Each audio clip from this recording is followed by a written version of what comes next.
Welcome to the United States of Tiffany. Our commentary offers a humorous take on wrestling. Please note, we're not bullying or attacking the wrestlers.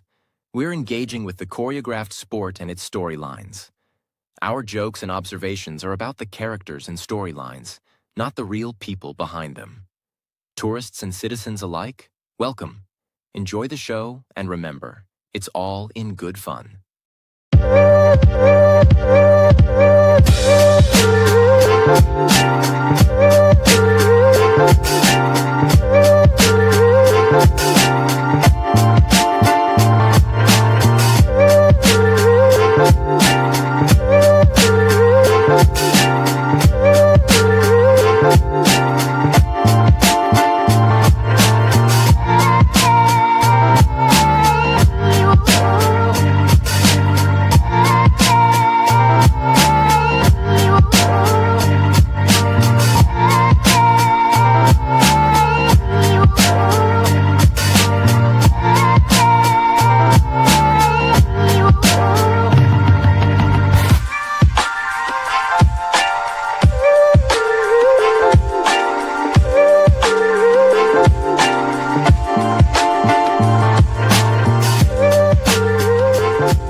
Alrighty, so let's get this road on the show, shall we?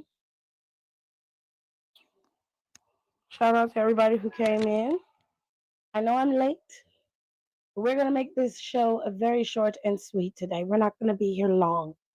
All right. I'm going to be nice and say hi to everybody. Hello, Kayla. Hello, Janelle. Hello, Aaliyah, and hello, Nika. Now, SmackDown was a very interesting show. Okay. We had a few things that we, ended up watching. Um, the show kicked off with Cody. Before Cody could even say anything, Randy came down there. And Randy decided to love on his former protege and friend by telling him that he was very proud of him and that he was happy for his success and that he credits everything that's going on with WWE at this very current moment with Cody Rhodes' return and how he was able to help change the trajectory of WWE. Now, do I think it was a collaborative effort? Yes, I do. I believe that with the work that Seth Rollins has done, the work that Roman Reigns has done, and the work that Cody ended up eventually doing later on down the line, this has created a avenue where WWE has been able to be seen in a different light, which we love that. We love that. But I do believe it's a collaborative effort. I'm not going to give it to just one man. We will make sure that everyone gets their flowers. And that'll be saved for another video for another time. But like I said, Cody kicked off the show and Randy came out there to congratulate. Randy also made it very clear that once everything had settled after Mania, that he was going to be also going after another belt for his collection, and Cody was going to be his number one target. Now, this led to Drew McIntyre coming out there, chastising Cody for not listening to him or caring about what he was saying. And he basically told that he doesn't deserve an opportunity at the title. He doesn't deserve to possibly be champion. He needs to get to the back of the line. I, however, disagree. I believe that Randy does deserve a shot at the title. Drew definitely doesn't deserve a shot at the title. He has been champion before. He has had multiple title shots. It's time for him to step to the side and let someone else take the reins, because clearly you being the pilot of this aircraft is not the right thing to do, because you always sink and swim at some point. Okay? This led to Drew being punched in the face by Cody Rhodes and almost RKO by Randall, but he was able to scurry away. Now, what we got in between that time are two matches. We had a match with the Street Profits and Pretty Deadly. Street Profits were able to retain against Pretty Deadly to a very, very mundane London crowd against the Street Profits. Now, don't get me wrong, I fully understand that Pretty Deadly were the hometown boys. But when I say they didn't do pretty much anything for the Street Profits, they didn't do anything for them. And they're the champions. They were booed, if not anything. And for the most part, it was just silence when they won. I don't know what they were expecting, but the Street Profits are new champions. They just got the titles.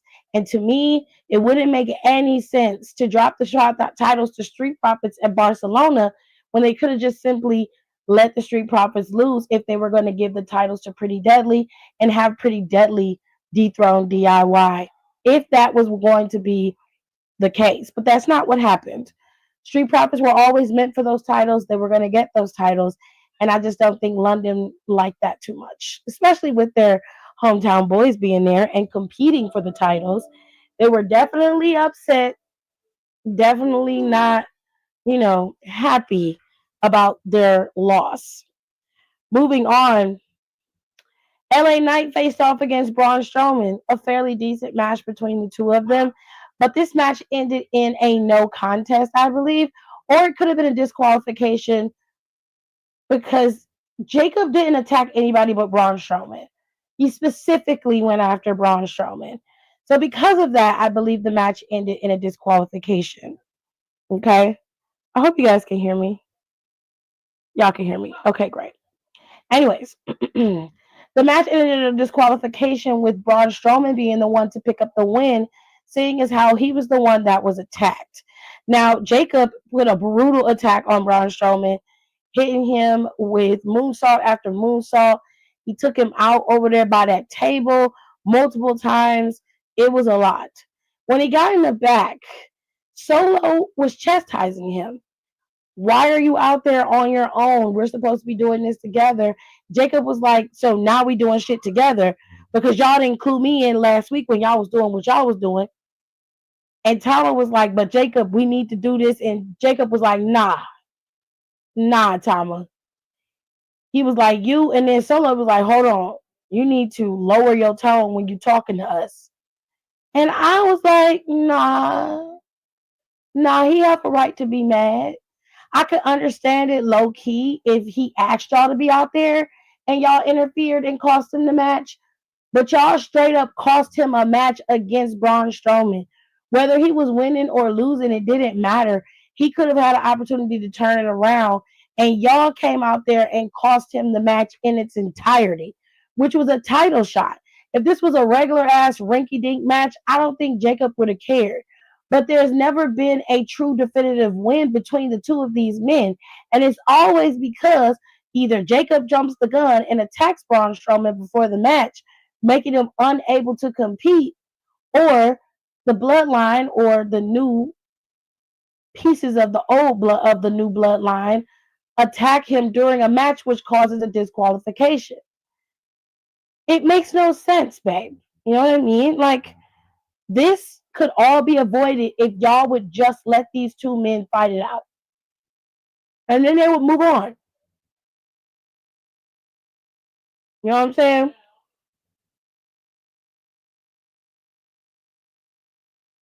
But I digress. Now, there was some filler in there, but I'm going to try and keep it straight and to the point. I don't remember there being any other match in between there. Naomi had a promo, and in that promo, Naomi made it very clear that she was no longer going to be the third wheel in anybody else's relationship. She was no longer going to be sacrificing herself for other people. It's all about Nene. She also made it very clear why she did what she did. It seems Naomi has cracked. She's tired of being underappreciated. She's tired of people disrespecting her. She is tired. I don't blame her. For once, I can see where Naomi is coming from. As a competitor and a veteran for over a decade, especially in WWE and in TNA, Naomi is rarely respected by the fans and by the WWE superstars in kayfabe. Okay, but y'all fans are some of the worst. And what really sticks in my craw is that y'all don't like her until she's like this. Then she's amazing, she's everything, she's giving.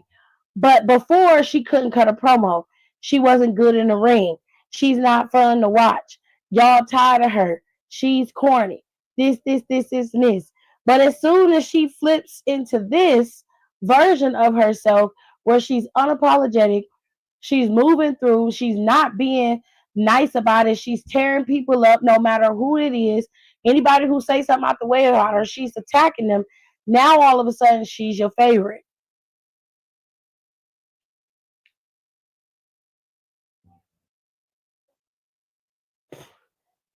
Now all of a sudden she's your favorite. Now all of a sudden you can cheer her name.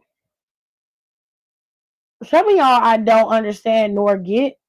I'm not trying to, but I'm just saying what's good for the goose is good for the gander. If you could cheer for her while she like this, then you could cheer for her while she's the glow queen too.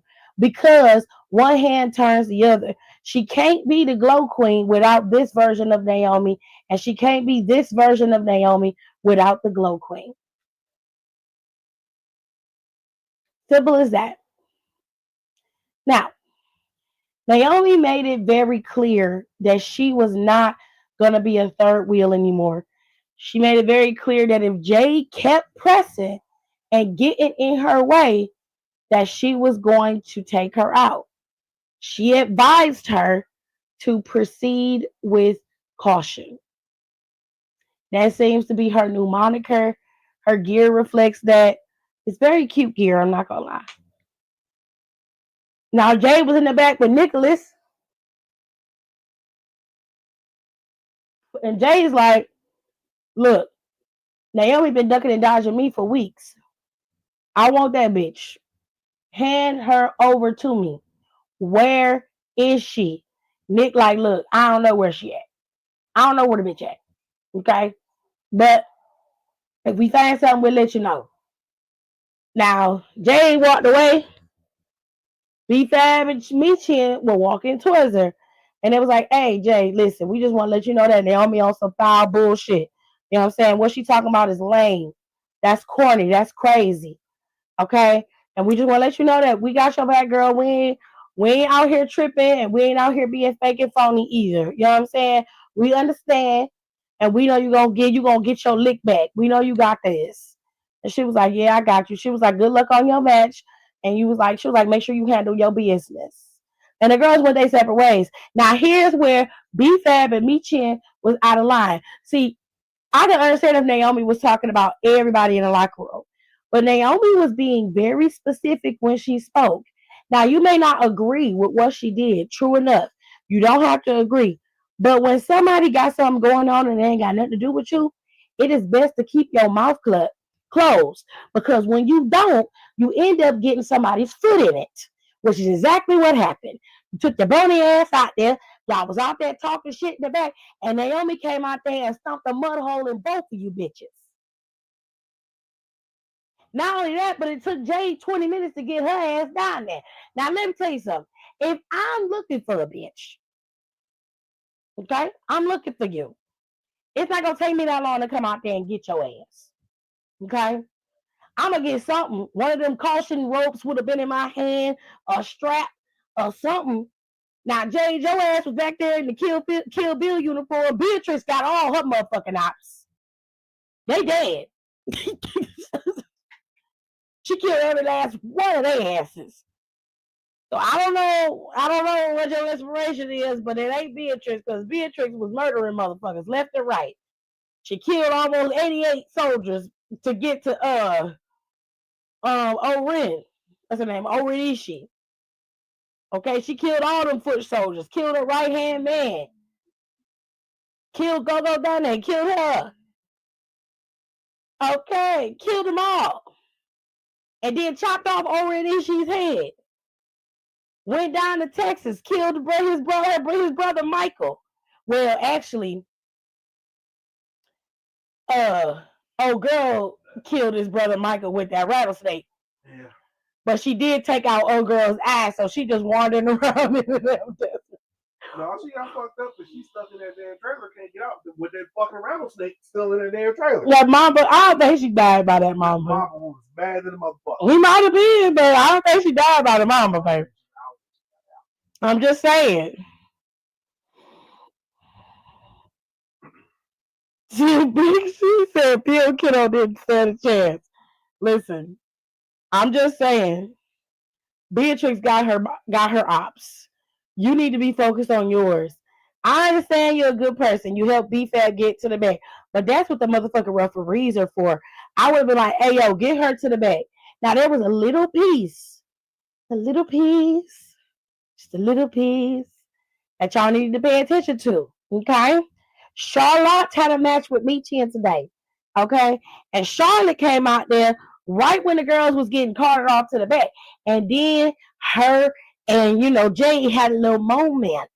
You see, Jade and Charlotte about the same height, but Jade got a lot of weight on Charlotte. That's gonna be a good battle right there.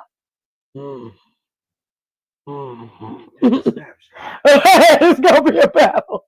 Now the girls had their little look off, and then Charlotte walked her ass down there. Now Charlotte had a badass robe on today. Her gear was nice. She had her butterflaps covered. She came out there. She was ready to roll. She was going up against Michin. Her and Michin had a nice little battle, but ultimately Michin ended up getting put in the figure eight. Now, what's interesting? Shut up.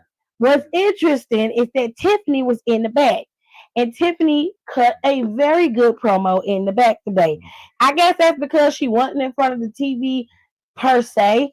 She wasn't in front of Charlotte or going back and forth with Charlotte. The promo was good. It stuck to what it needed to. She was strong in what she said. She had conviction. It was believable. She wasn't just talking out her neck. She was saying real shit.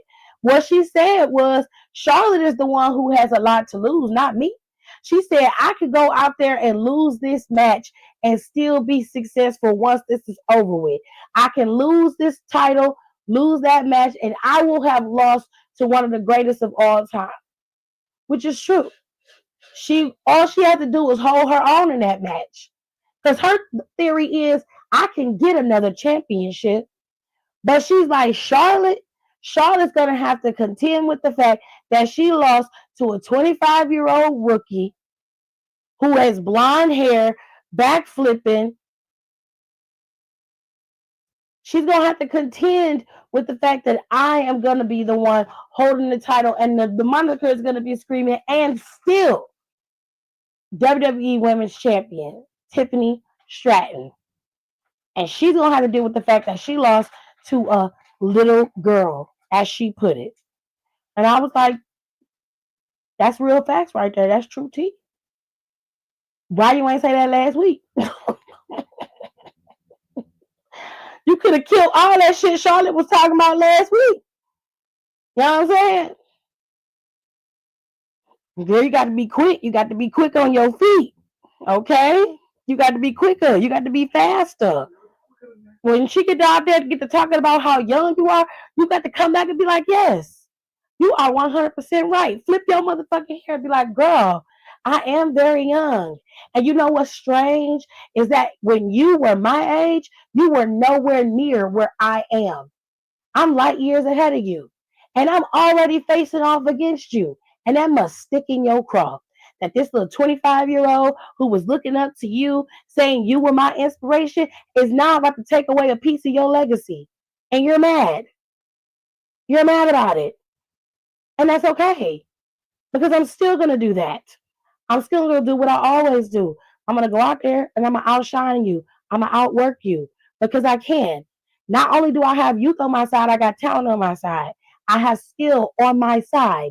You and your little rickety knee you got a lot of work to do. I highly recommend that you keep yourself trained, you stay in shape, and you keep those Fire's burning because you're going to need it when you get in the ring with me. That's how you shut that shit down. All that rah-rah she talking about you not earning the championship makes no never mind because you could have really cleared her and be like, well, last time I remember, just about every champion or every person who has cashed in, at least 3 of them have cashed in on you. So while we talking about money in the banks, it looks like you are a magnet for losing your titles at Money in the Bank, or at least by someone who's holding the belt, the briefcase. I'm just saying, since we talking about earning, we could just talk about losses at the same time, bitch. You know. But I'm not gonna dwell on the things that you can't control. You can't help that they used a good opportunity. I can tell you one thing that I've done that you've never done. You have never won Money in the Bank, and you never will. Because why? You're too busy worrying about collecting championships. You're not worried about making sure your legacy is cemented in every aspect of this business. Whereas I came in, shot my way to the top, and I have already done more in the first year on this main roster than you could have ever dreamed of. But go off, sis. Congratulations. You're a legacy. We love that for you. But yours is almost over. One loss at Mania, legacy gone. And mine, oh baby, mine is just getting started. That's all. Simple. Period. To the point. Done. It's easy. Okay? It's so easy. Charlotte's not hard to read at all. She is not hard to read. You just got to be quick enough to get her. She'll stop talking once you clear her ass. She has been known to do that. But like I said, Charlotte won, and then Tiffany cut a decent promo on her. Now,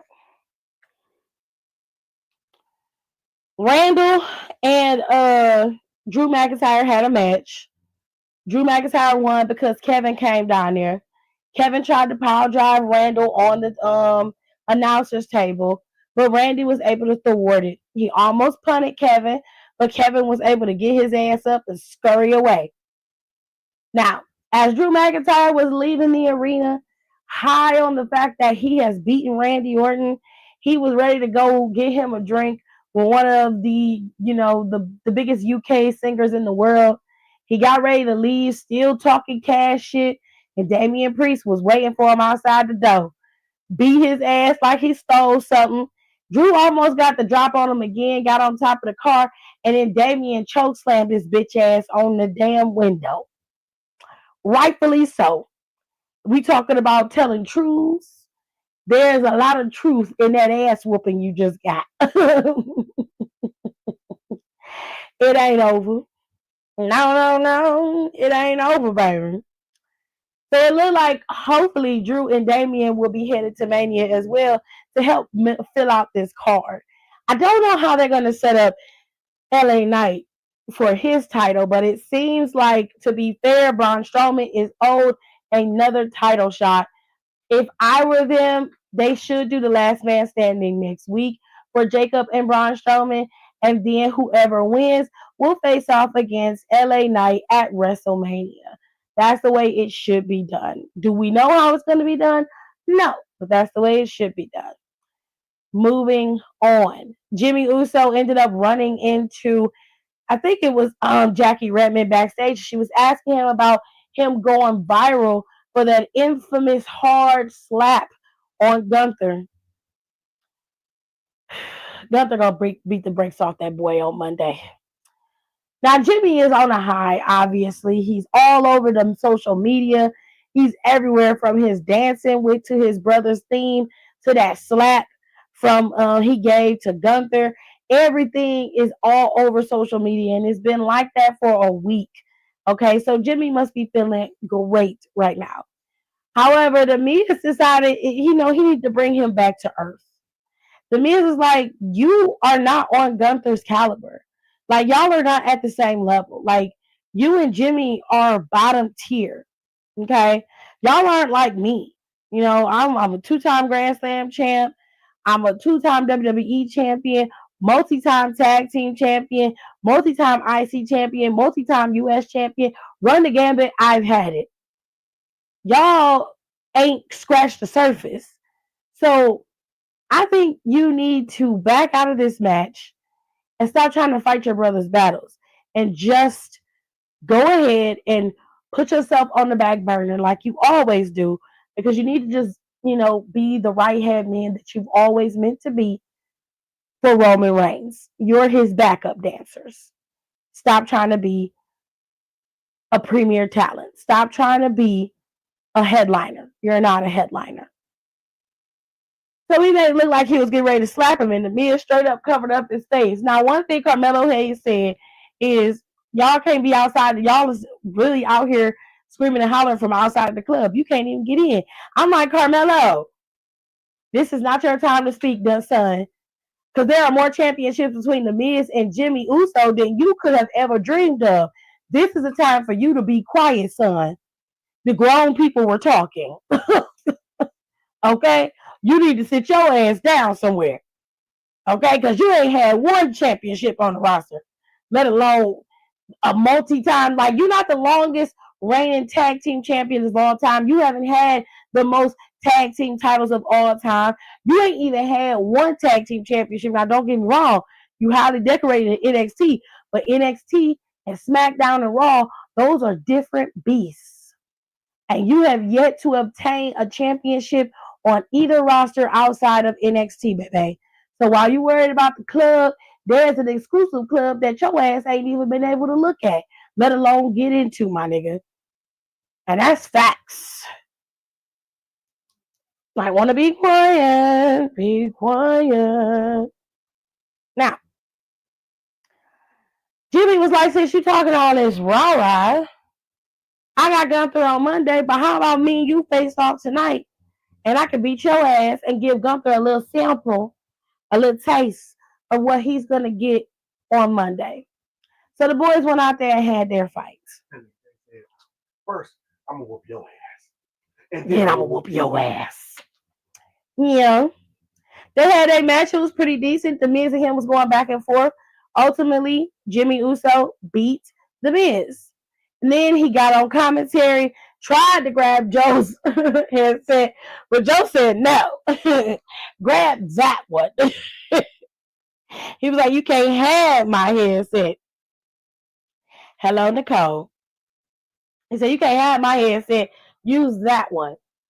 He grabbed it. And he told Gunther, he said, I'm going to slap your ass again on Monday. I'm going to beat your ass.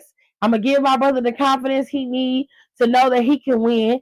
And then my brother going to beat your ass at WrestleMania. And then we going to celebrate and yeet while he's the world heavyweight champion. And that was it. Jimmy had the audience doing the yeet. And then Jimmy rode off into the sunset. Now, we all know that that's not going to happen, okay? I love my distinguished twins. I do. I love them to death. I will ride with y'all to the ends of the earth. I got your back, okay?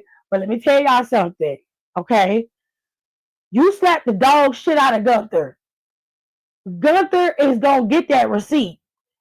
You about to get your ass whooped. And he also told him he's no longer going to be the ring general. Yeah, he said he's going to be a private. He's going to be private Gunther. He going to whoop your ass. And I can't stand Gunther, but one thing about it and two things for sure. When he give you that receipt, bitch, that is going to be a hard receipt. You understand me? You better have a trick up your sleeve or something. Because you are not going to be able to face off against Gunther straight up and just take him out. Like, you just not going to be able to do that. He is not easy to beat. There is a reason why they call him the ring general. There is a reason why he was a dominant NXT UK champion, dominant Intercontinental champion. There are a lot of things I can say about Gunther, but one thing I will not say is that he ain't true. Okay, he is not new to this. He is true to this. And if your ass is going to be going up against Gunther, all the fun and games and the promos and shit are cute. But when it comes time to brass tactics, bitch, a steel chair will do a lot of work that your fist just can't. And if I was you, fuck that match. beat his ass. Shit. Cause he gonna damn sure whoop yours. I As much as I love my brothers, there's no fucking way I'm finna sacrifice myself to get an ass whooping from fucking Gunther. Hell no. I know that's fucking right, Joe. He said, get your own goddamn headset. Teaching Tiffany Stratton the roast. Because she don't know how to do it. But she did okay today.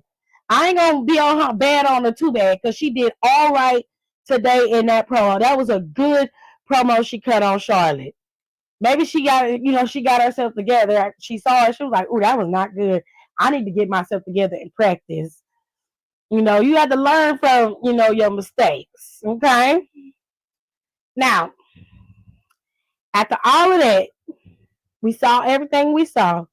It came down to the final, 30 minutes of the show. And that was the three men were signing the contract for the triple threat for WrestleMania. Now, Roman came down first and talked his shit. London took up a lot of time by singing each opponent's names the way that they did. And I love that for them, but it got to the point where it was impeding the flow of the show, if that makes sense. And I'm glad that they're happy that they finally got the show back after a year. I'm just saying, after the first or two times, let's get into the show so we can get going. You know what I'm saying? Now, Roman was out there. Roman was, talking a lot of shit, very happy that he was being serenaded by the crowd. He was very happy about that. He was like, oh my God, your singing voices are wonderful. He was just in love with the fact that they were singing his name. He nasty. He like his name being called. He nasty. Anyway, that's why you got 5 kids, because you nasty. But anyway, during the time frame that he had, got out there, he said, well, I got my acknowledgement from London. List checked off the list. I need to come out here to sign the contract. Checked off the list. He was like, it looked like my work here is, and as soon as he got ready to say done, here comes Seth. Seth came out there in a beautiful suit. It looked like it was like a brocade pattern on there. Oh, it was maroon. He had on some nice dinner shoes. Hair was up, lined up. He looked good. I love it when he wears a simple suit with just a little bit of design on it. I love it. It's such a clean aesthetic. So cute. So cute. Seth came out there and basically berated Roman. He tried to be nice about it. He really did. He said, listen, you and I came here and landed right on this roof. We came down here and put the Undertaker through that very announcer's table over there. And we decided that we were going to reshape the WWE in our image, and we accomplished that. And Roman was like, we speaking French? Ain't no we. He was like, we is dead. We have been dead for 12 years. You killed that. He was like, it's always been me. Me, me, me. I did this. I'm the one who changed the WWE. I'm the one who pushed them up into the stratosphere. I'm the one who made them into $1 billion company. It was built off of my back. It's about me. Seth was like, you don't understand. He said, that is the reason why I always have to come in and clean up your shit, because it's always about you. It's always you. You. And every time you do that, you always fuck up and leave something open for me to have to come in and clean up. I'm cleaning up your shit again for the second time. He said, you don't understand. CM Punk is a cancer. And you let him in, since this is all about you. You let him in. You gave him the keys to our garden. He's here, and you're just sitting there acting like this isn't a problem. He's a snake in the garden, and you are the one who's at the helm, so you need to fix it. But since, of course, it's always about Roman, here I am again, coming in to clean up your fucking mess. He said, you should have let me cut the head off of the snake a few weeks ago when we had our match. But no, you couldn't do that because it was all about you, per the usual. He said, if you don't get your shit together, he's going to screw you too. And then CM Punk's music hit. And he came out. He said, I came here for two things. Bubblegum and signing contracts. And I'm all out of bubblegum. It's a reference to Roddy Piper in that movie that he was in. What was the name of that movie? I know the name of it when I hear it. Or see it, rather. Child, he said we. So, CM Punk sat down and got ready to sign the contract. And he was looking through it. He's looking through it. And Roman's like, you don't know how a contract works? He's like, man, go to page 4, clause 5. I know what you're looking for. It's there. And CM Punk is like, what are you, like, he looked at him like he didn't know what he was talking about. Pauline got approval from his tribal chief. And then when he went over to CM Punk and he said, Punk, what you requested is in the contract. You are main eventing WrestleMania. You have now fulfilled your dream to main event WrestleMania. And baby, that man started crying. Legit tears. Seth crashed the fuck out. He was like, no, Roman, you can't do this. You can't give it to me. That's the one thing that I got over him, and you're giving it to him, and that's bullshit. He said, you can't do that.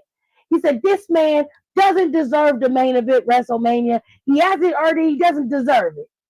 He was crashing out. Roman was sitting there just as cheesing, just as happy. Like, bitch, I don't give a fuck, okay? I done main evented WrestleMania so many times, bitch. I can give you one of mine, nigga. I don't need to main event WrestleMania, but I can main event WrestleMania. That's the difference, all right? So I don't mind main eventing WrestleMania with you once again because I am the tribal chief.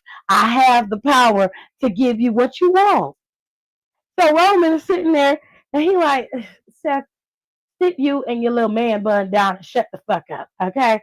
He was like, now, CM Punk, you done got what you wanted. Thank me, okay? Thank me.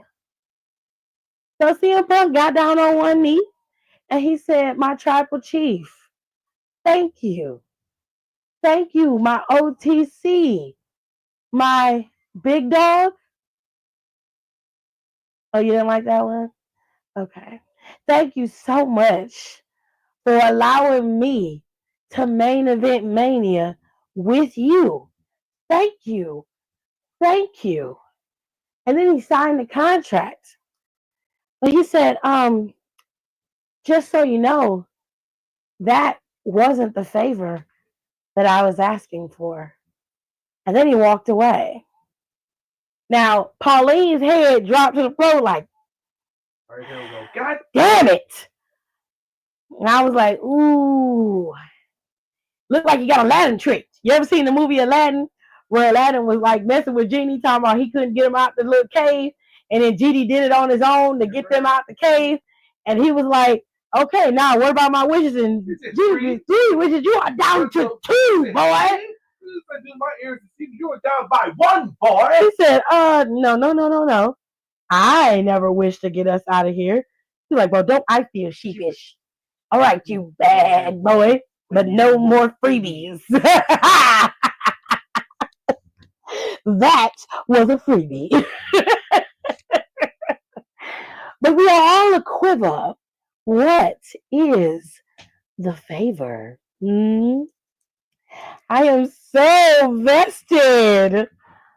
But SmackDown was okay. It was a solid show. We saw a lot. Oh, shit. I forgot a match. So just before I go, because I did forget a match, and I don't want to be mean like that and forget one. In between the match with the Street Profits, no, it was between there and LA Knight's match. There was a match with Zelina Vega. Well, it was more with the Disco Twins and the her service, which is Chelsea Green's regime. It was just Piper and Alba Fire. So they were, they're Chelsea's security protecting her. And they got to talking. They call it her service. That is hilarious. I think it's cute. They clear everything for Chelsea because she's a U.S. champion or whatever.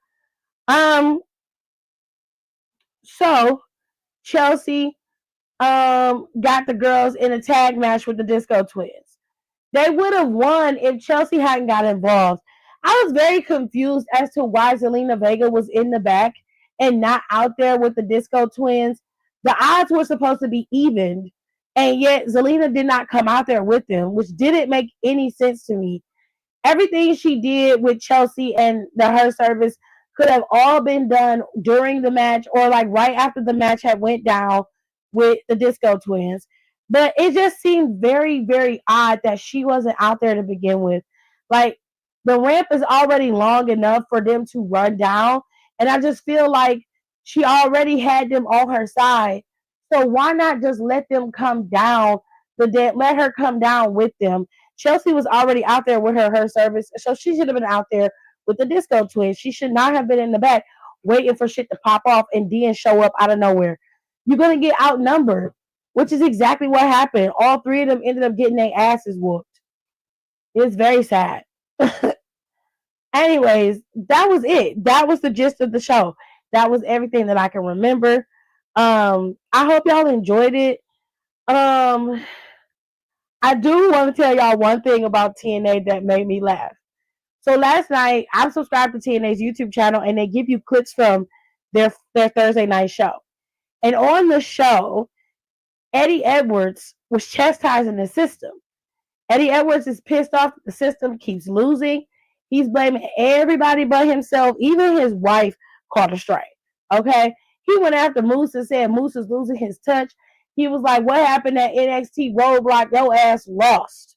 Okay? You might have retained this championship, but you couldn't do the one thing to show everybody that TNA was something to fuck with, which was take away the NXT championship from Obafemi. Your ass got rocked in that match. And he was like, since everybody has lost the drive and the tenacity of what the system is and what they're supposed to represent, I'm telling you right now, next week, anybody who don't want to follow this edict that I'm laying down, y'all can turn in your rings and leave the system immediately. But Moose is gonna be in an X Division style match. It's gonna be that what is that match? The X match that they either put the championship up there or they put an X up there. What is the name of that match? Somebody tell me what the name of that match is. I can't remember what it is. But Moose is afraid of heights, so Eddie Edwards put him in one of those X matches, and now he got to defend his championship in that match. Don't know who he gonna be defending against, but he got to defend it against somebody in that match. He's definitely afraid of heights, which is funny as hell. Yo, big ass, you step one way, you you legit are on the ground. Like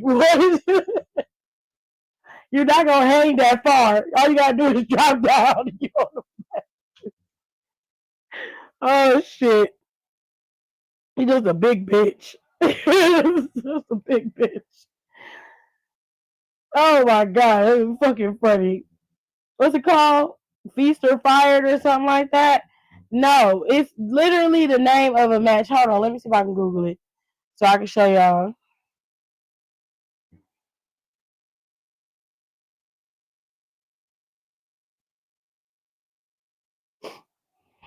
Hold on, y'all. It's an Ultimate X match. Yeah, it's called the Ultimate X match.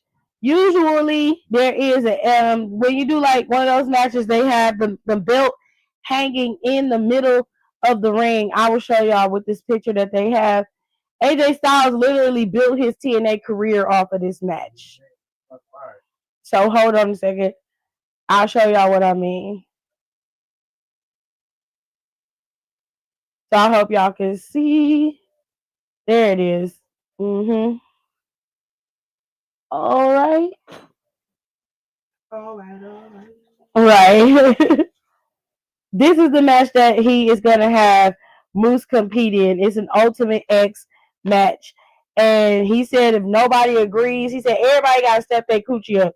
And if you don't agree with what I'm saying, then next week they're going to have a little, basically they'll have a meeting in the middle of the ring, and whoever don't agree got to turn in their rings to the system immediately. And I was like, oh, okay, girl. I thought that shit was funny as fuck, so I had to tell y'all about What that. have you done lately, sir? Okay, he was a part of them losing. He was there when they lost. He just didn't suffer the pin, so he felt like he needed to, light a fire under everybody or whatever. Fire, nigga. We the sister, bitch. Where was your antennas when we was losing? Right there, losing with him. He was losing too. Now listen. Don't be sorry, ho. Be careful. Right. We cover everything over on the podcast on the Down for the Count YouTube page. We talked about Swerve Strickland. We talked about Mandy Rose and her stupidity. We talked about Saraya and her leaving AEW and having a possible window open for going back to WWE. We talked about Gail Kim, her firing, and the rest of the TNA executives that were also let go. We talked about everything, and we also talked about representation and what it meant to us. I highly recommend that y'all head on over to the Down for the Count YouTube channel or our Spotify or Apple Podcasts. You can listen to us on any of those platforms, and you can hear us talking about everything that I just discussed. The Swerve Strickland thing is very interesting because it also includes Top Dollar. Top Dollar heard what Swerve Strickland was talking about. Someone sent him some clips of the interview he did with DJ Vlad and with Vlad TV, and he really went in on Swerve Strickland. I highly recommend that y'all go and check out this YouTube channel. I believe it's Ariel Hernandez, because he was in Top Dollar's suite in Las Vegas, and they was talking and just vibing, and he answered all his questions truthfully. When I tell y'all it's tea, baby, it's some tea in there. Now, he did say 2025 is a year for some wrestlers to get exposed. And I'm here for it. Expose it. Let me see it, bitch. But if y'all want to hear what we had to say about all of that stuff, about Swerve Strickland and everything, please go over to the Down for the Count podcast on YouTube. You will not be disappointed. It's just me, Nicole, and Alexis talking and having a vibe, honey, and giving y'all the tea. Okay? Now, I appreciate y'all who came over to my 1,000 plus subscriber mukbang. I tried my hardest to get on camera, but this damn thing was not giving me what I needed. She was being uber petty, and I don't know why. So one of these days, I will be able to do a proper mukbang again for you guys. Until then, I'm sorry. We're going to have to just leave it like it is, okay? But I did get to show y'all what we ate. We had chicken Philly and steak Philly sandwiches. We had French fries. We had Di Serrano and cranberry for the drink. I didn't even get to make my churros. I'm upset. Anywhoosies, I will see you guys on Monday. Again, I'm going to have some new stuff coming for the podcast, for the show. We're going to have my next couple of hours of Becky's book up for y'all to hear. That's going to be podcast style. I am going to start posting the copycat makeup looks that I promised y'all for my members. And if you guys are regular subbies and you want to see those looks, then just comment below and I'll make sure to make that video go live for the subscribers. And after the members get the opportunity to see the video first, I'm going to be doing that. And we're just going to be having a good time over here. I'm going to be posting more stuff. We're going to start doing the cooking stuff for some of you guys. I promised you guys I would be expanding the content on this channel, and I'm going to do that. But we're going to be central focused around wrestling. Now, this year, I'm going to give you guys the menu for my WrestleMania um, party that I'm having with my family. And y'all can have the same menu or whatever the case may be, and we can vibe out. And I'll show y'all how we going to cook everything. It's going to be a good time, I promise. The menu going to be simple for us. It's not going to be over the top. But I'm going to post the menu in a few days, and y'all can prepare, and I'm going to go live on my YouTube and show y'all how we do this. Okay? Okay. I love y'all, and I will see y'all next time, which is Monday.